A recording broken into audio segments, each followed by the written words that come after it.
right, it is 5:07 p.m. and this is the Codes, Fair, and Farmers Market Committee.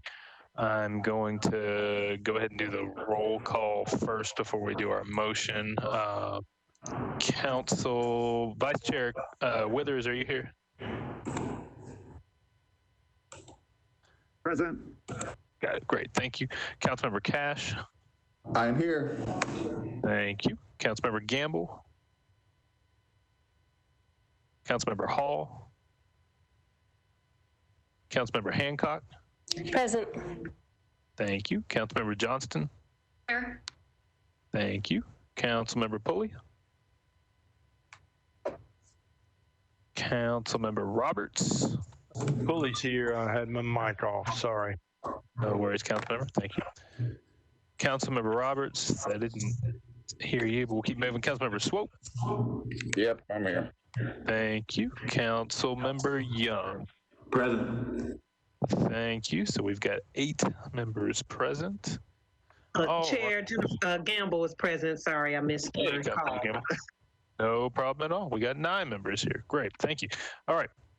So I will ask somebody to make and then another person to second this motion pursuant to Governor Lee's executive order number 16 regarding electronic meetings as extended by executive orders number 34 and 51. I make a motion that this committee meeting agenda constitutes essential business of the Metropolitan Council and that meeting electronically is necessary to protect the health, safety, and welfare of Tennesseans in light of the COVID-19 outbreak. Can I get a motion? So moved. Great, I heard. Anybody in opposition to that motion? All right, it passes 9-0.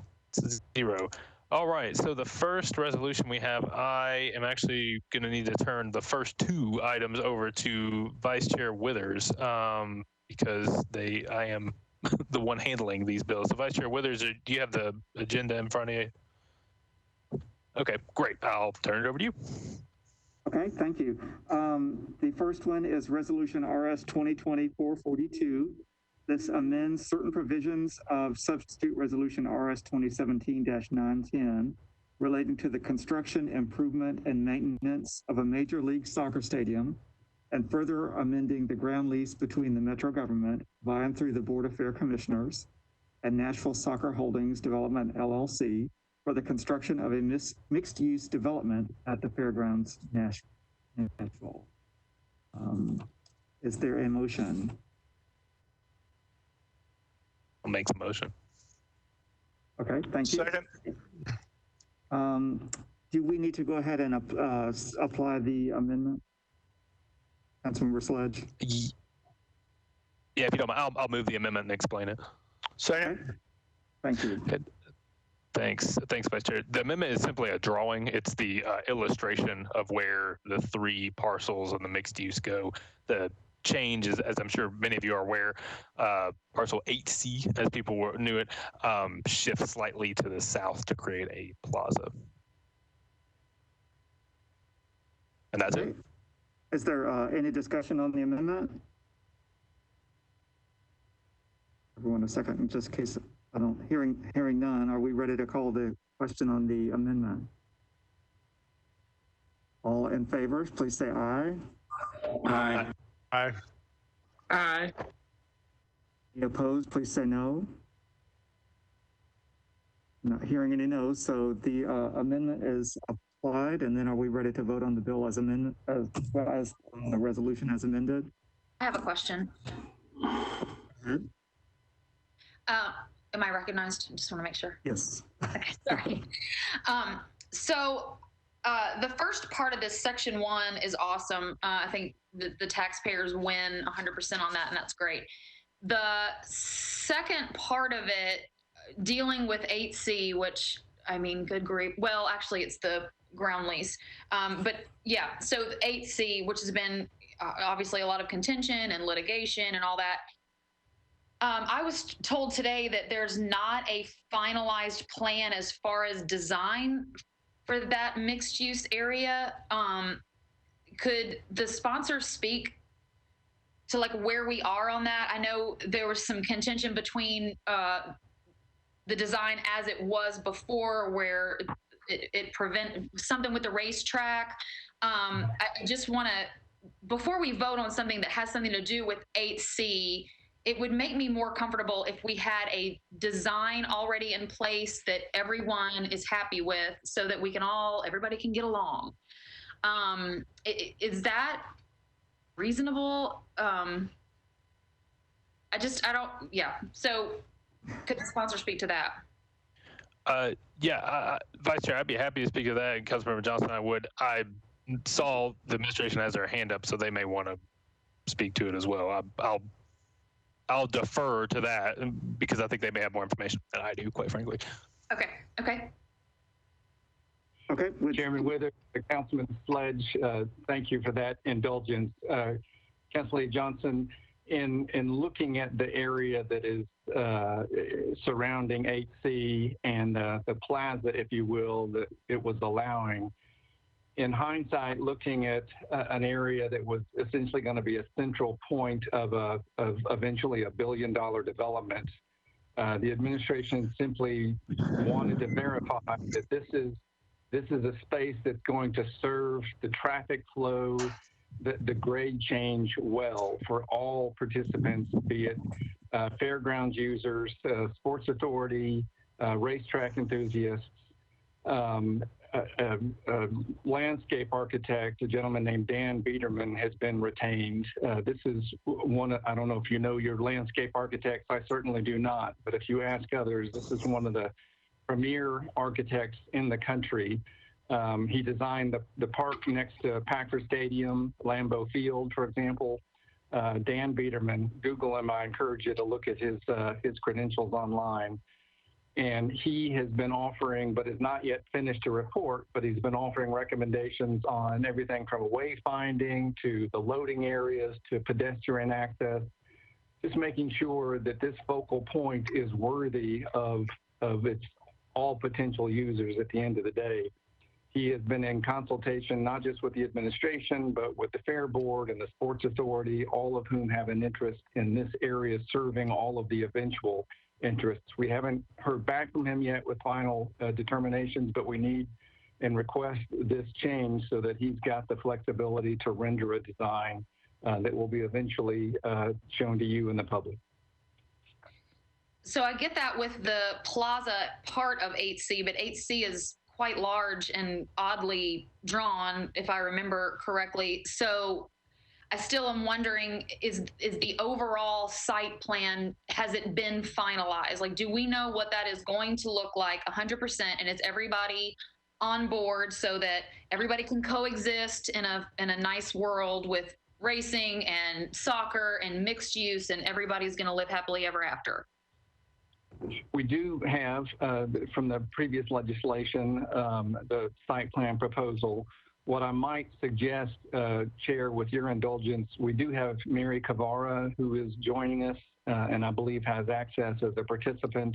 If you would recognize her, I think she can flesh this out a little more fully. I'll defer to the Vice Chair on that. Yeah, thank you. If Ms. Cavara, I don't see her hand raised, but if Ms. Cavara would like to go ahead and speak, that'd be fine. Thank you.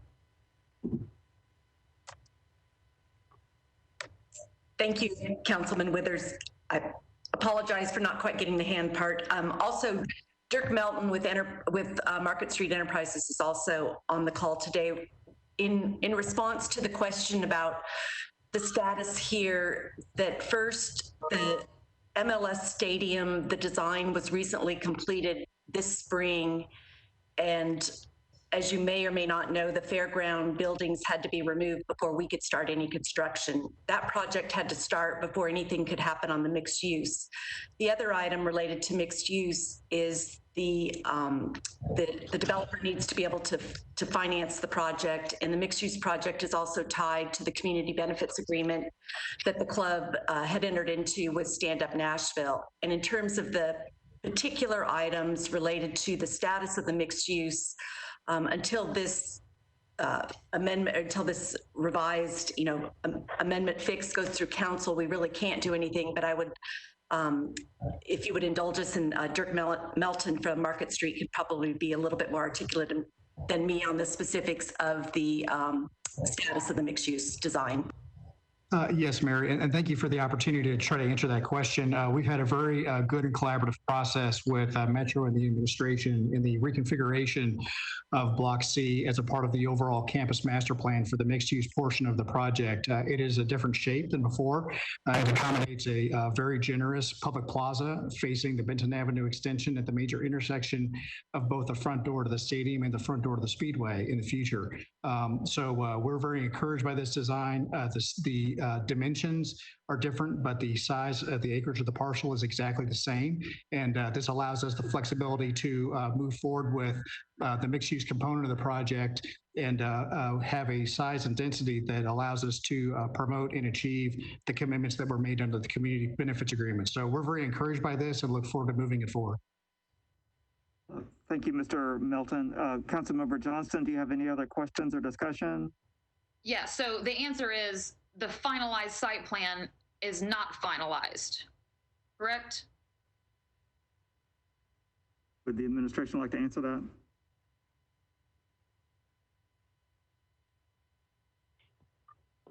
Thank you, Chairman Withers. That is correct at this point. Mr. Melton may have the absolute latest, or we also have with us Ron Gobble, who has been essentially the site supervisor to confirm.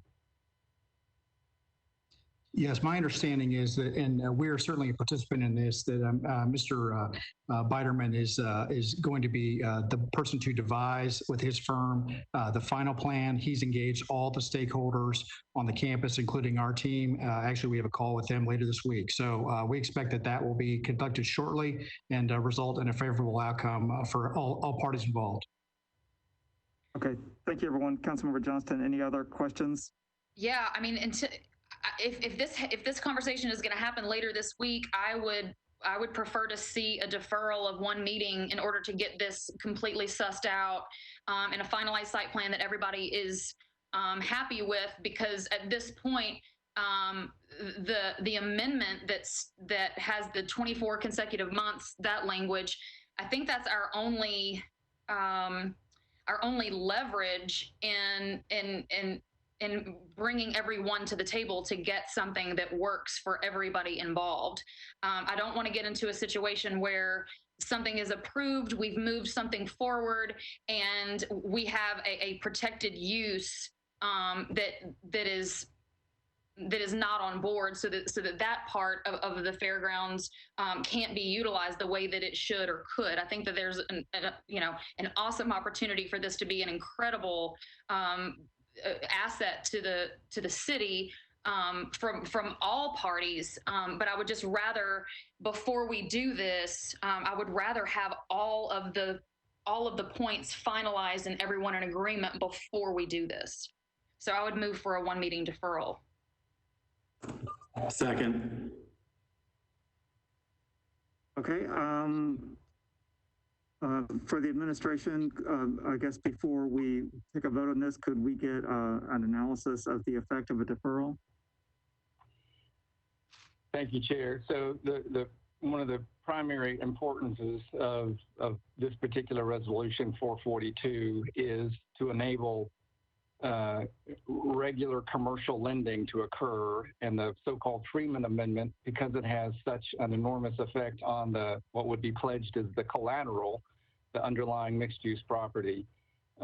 They cannot move forward with commercial lending while that is present. So to the extent there is some time sensitivity and not being able to proceed with commercial lending while this amendment, Freeman Amendment, persists, that's somewhat of a problem.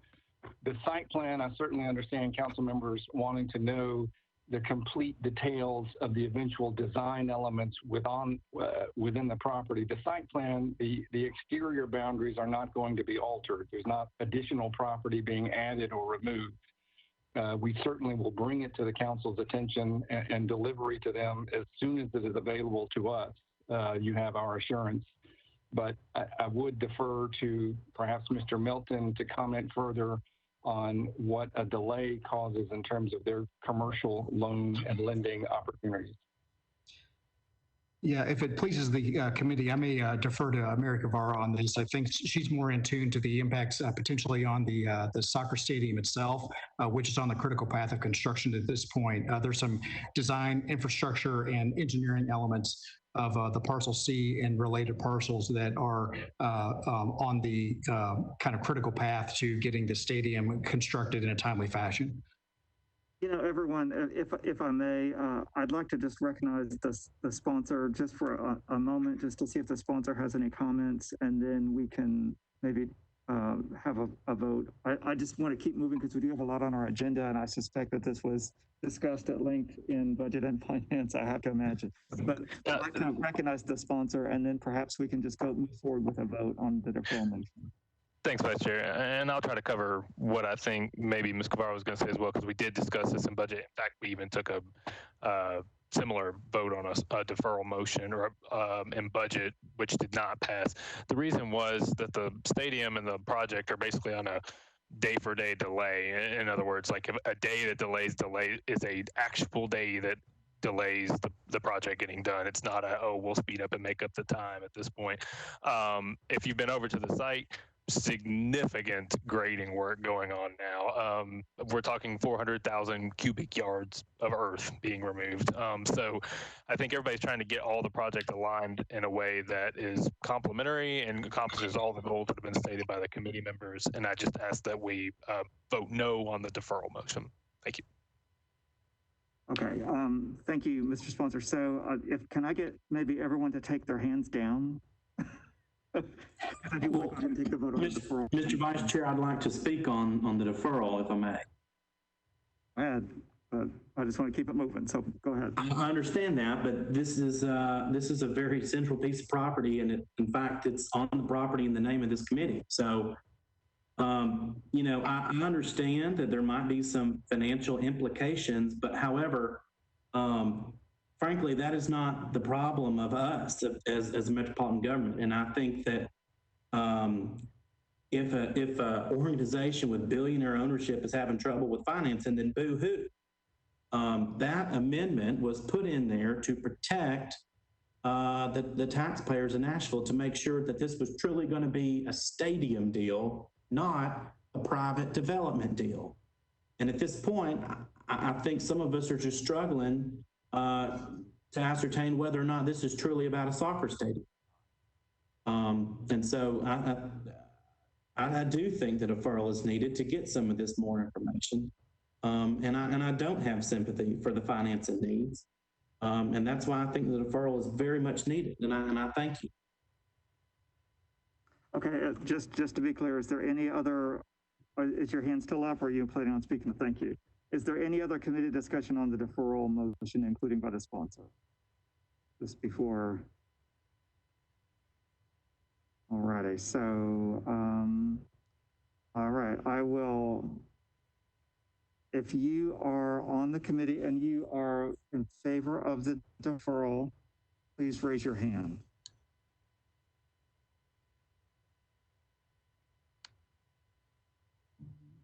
Let me scroll down and make sure I don't miss anybody. So I got Courtney Johnston, Robert Swope, and Zach Young. Okay, so I have three that are in favor of the deferral motion, which are Councilmembers Johnston, Swope, and Young. Are there any others that I may have overlooked? Okay. All right, if everyone can put your hands down, please. Vice Chair, I think I saw another hand go up. Let's see. Council Lady Hancock. Maybe not. She just took it off. I don't know. Sorry, I was putting it up too early, I guess. So I'm just wrapping up. Last call for any hands in favor of the deferral motion, other than those three that I mentioned. So I've got Councilmembers Johnston, Swope, and Young. So I have three that are in favor of the deferral. Can I get now, if I can get hands of those that are opposed to the deferral motion?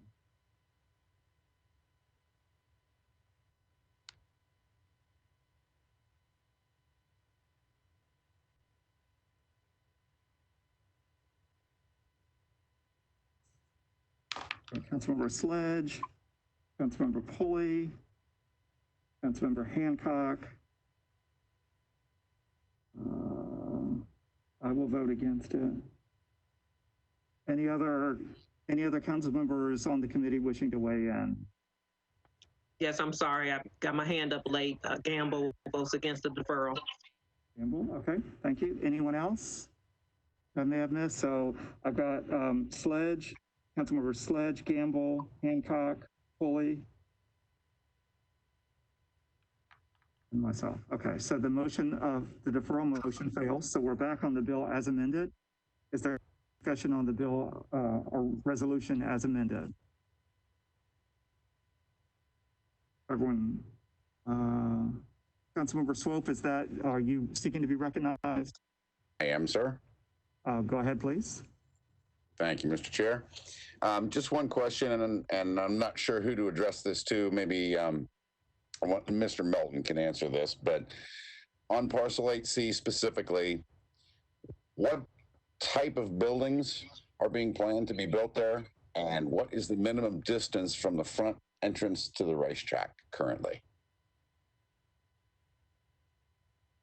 Yes, sir. Sorry, I had to hit the mute button there. To answer your question, that building is a mixed-use commercial property with residential units on the upper levels, retail, restaurants, and entertainment uses on the ground floor, and a structured parking garage to support those and other campus uses.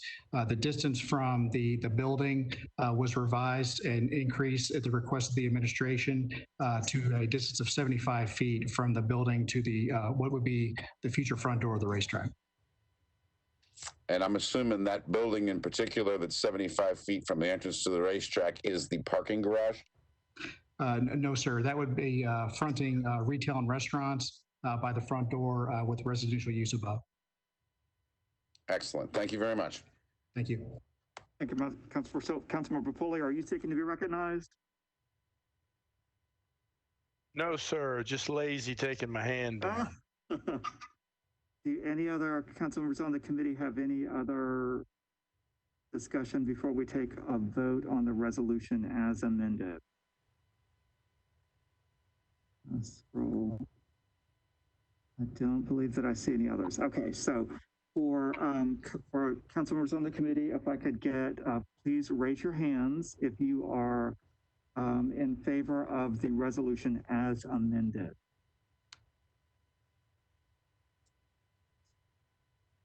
Sledge, Gamble, Swope, Pulley, Hancock. So 1, 2, 3. So I've got Councilmember Sledge, Gamble, Swope is 3, Pulley's 4, Hancock is 5, and myself is 6. Okay, please take your hands down.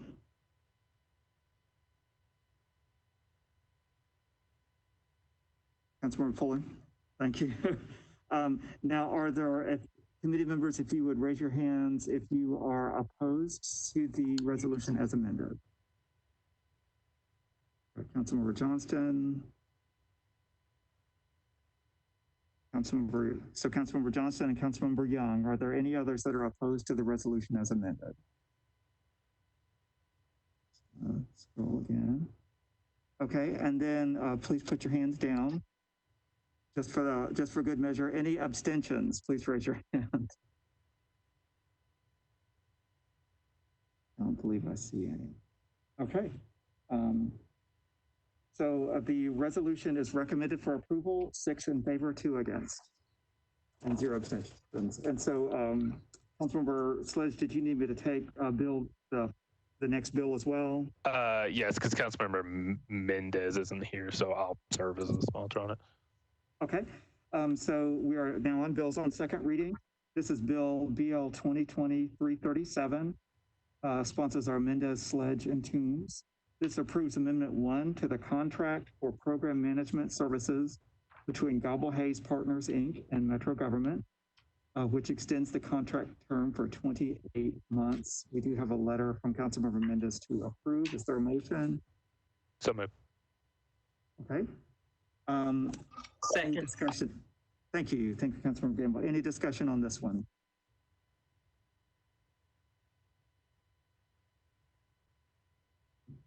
check. See if I see any hands. My scrolling isn't working all that well. Looks like I don't have any discussion. Are we ready to take a vote? Oh, can somebody just explain what it is? Yeah, 337? Vice Chair, I can. Okay, great. Yeah, it's simply a time extension of the design firm that has been basically handling the design on the whole, not just this parcel that we just talked about, but the whole fairgrounds, including Expo Center, all that. So anytime that a contract goes beyond 5 years, it has to come back to us. We have a 5-year limit on the council, and we have hit the limit. So no extra money, just an expansion of the time. Awesome, thank you. Any other discussion? I'll just scroll through hands. All right, I think that we are ready to take a vote. Can I get committee members to please raise your hands if you are in favor of Bill 2023-37?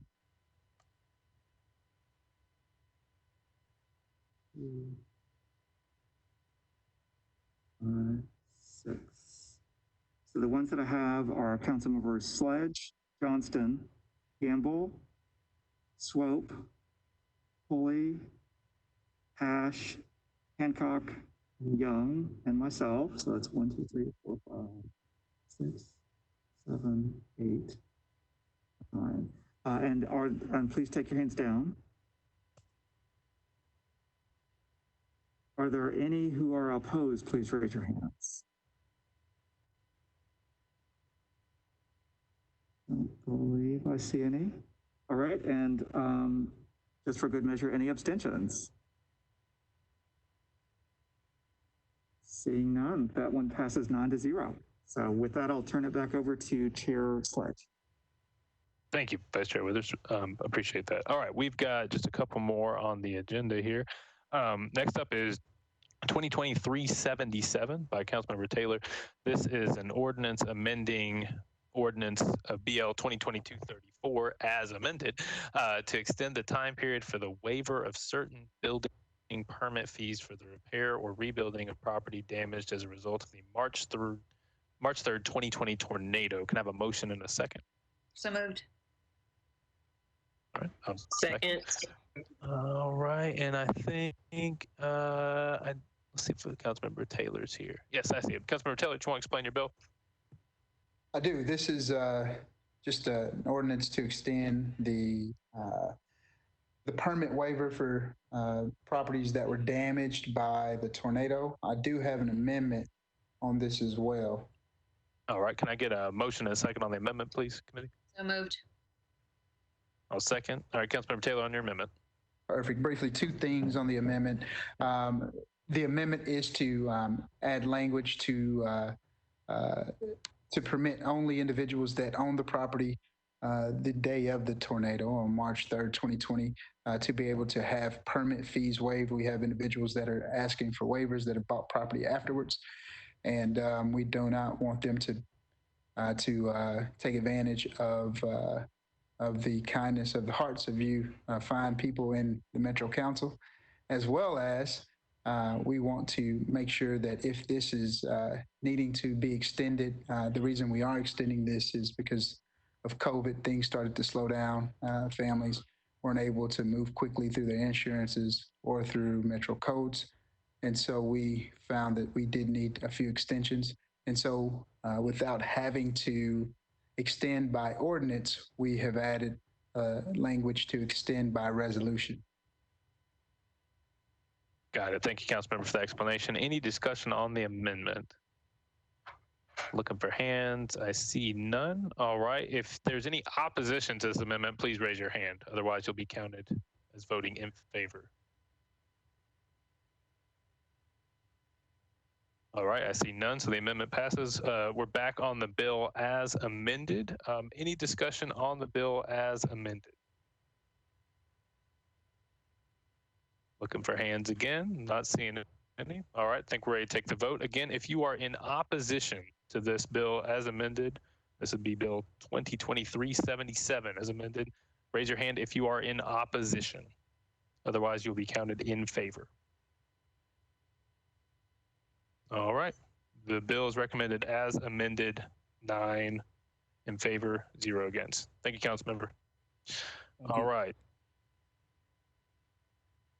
Excuse me. We have one final bill. This would be substitute bill BL 2020-288. This is Councilmember Henderson, Councilmember Allen, Councilmember Benedict, an ordinance to amend section 1720-120 of the Metropolitan Code related to street trees. And I'm going to try to make sure Councilmember Henderson's here, but I'll go ahead and ask for a motion in a second. So moved. Second. All right, Councilmember Henderson, are you? I'm here, Chair. All right, great. All right, Councilmember Henderson, we're on your bill, and I think you had a substitute, I want to say. Well, actually, this bill has already been substituted. I have an amendment, and I'd be happy to describe. Gotcha. Okay. Sure. Yeah. Committee, can we get a motion in a second on the amendment, please? I move the amendment. I'll second. Great. Councilmember, go right ahead, Councilmember Henderson. Okay, this amendment just adds back in some language particular to canopy trees. We have also renamed what used to be our urban forestry recommended and unrecommended trees and shrub list. So that's now the urban forestry recommended tree list for simplicity's sake.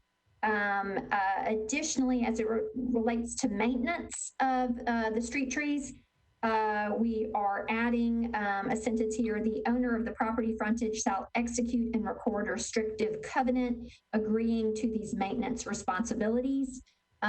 These are somewhat redundancies to the specifications, street tree specifications document that is traveling with this legislation, but we felt that for clarity, these redundancies were appropriate. And additionally, just for implementation, on the code side, been working very diligently on that, but needing just a little bit more time to get one City Works check off, just kind of from a process standpoint.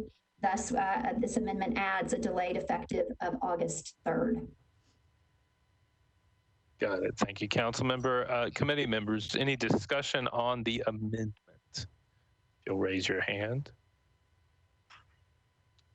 All right, I don't see any. Okay, if you have any opposition to the amendment, raise your hand. Otherwise, you will be counted as voting in favor. Looking for hands only in opposition. All right, committee, no hands in opposition. You recommend the amendment. All right, we're on the bill as amended. Councilmember Henderson.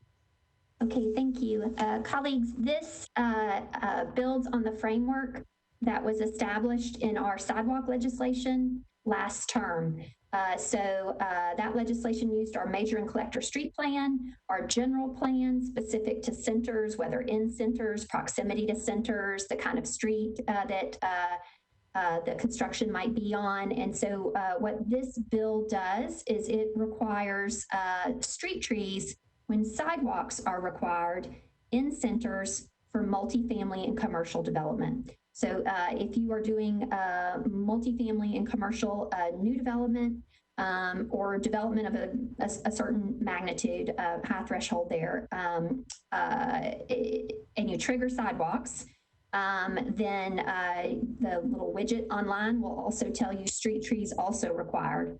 And then we have a very detailed specification document that is traveling with this and would be implemented with the urban forester who works in the codes division and development services, the specifications for those street trees, how they should be planted so they can be successful, and so forth. So, I think it is augmenting our existing sidewalk legislation. It's in line with all our strategic goals around tree canopy retention, making our centers more walkable and cooler. So it's hitting really on all things walkability, environmentalism, and I'm proud of this legislation, and I hope you all will support it. And I, in fact, even want to encourage you. Our sidewalk legislation last time had 37 co-sponsors, and it was a really strong statement from the council about how much we valued walkability. And so if you feel strongly about street trees and this sort of first start to require them in centers, I would ask you to email the clerk and please sign on. Great. Thank you, Councilmember, for that explanation. Committee members, looks like Councilmember Johnston. Go ahead. When this sidewalk, when it's triggered and the trees are triggered, does that increase the amount of the in lieu of fund in case someone was to apply for a variance to not do the sidewalk and just pay into the in lieu of fund? It does not at this, thank you, Chair. It does not at this time. Through the tree bill that we passed last term, Councilman Sledge, Chair Sledge was a co-sponsor of that. We did establish kind of a value for tree density units. So we do have some kind of history in Metro of valuing trees. But we felt like at this first start, often if somebody needs a waiver and goes through that waiver process for sidewalks because they have a topographical issue or a stormwater issue, like they legitimately need to reconfigure their sidewalk for some reason, that will have implications on trees. So this legislation, Council Lady, does not specifically codify, tree every 20 feet, tree every 30 feet. So we have not codified a specific number of trees per linear foot.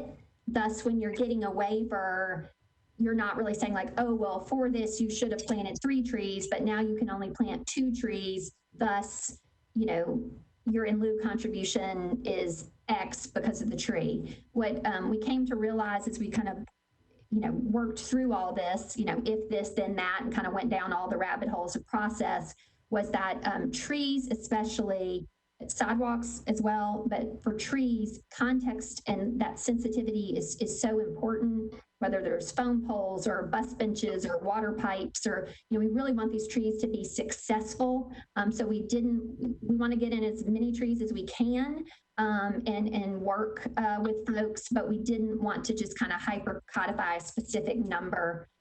That approach would have lent itself to an in lieu, but because we're just going to take this first year and see how the implementation goes. I think we've really thought it through well, but that has been discussed, but not with this legislation at this time. Thank you. All right, great. Thank you, council members. Good discussion.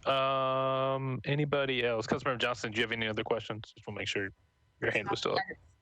I'm not good at that. Sorry. No, it's all right. I think I'm looking. There are no more hands. All right. I think we're ready for the vote. Again, if you are, I'm just taking in opposition. Otherwise, you'll be counted as in favor. If you are in opposition to the bill as amended, please raise your hand. All right. Seeing no hands, we vote 9-0 to recommend as amended. Thank you, Councilmember Anderson. And that concludes the Codes Fair and Farmers Market Committee. So remember that the interviews for the School Board District 4 seat are happening right now over in Rules. With that, we are adjourned.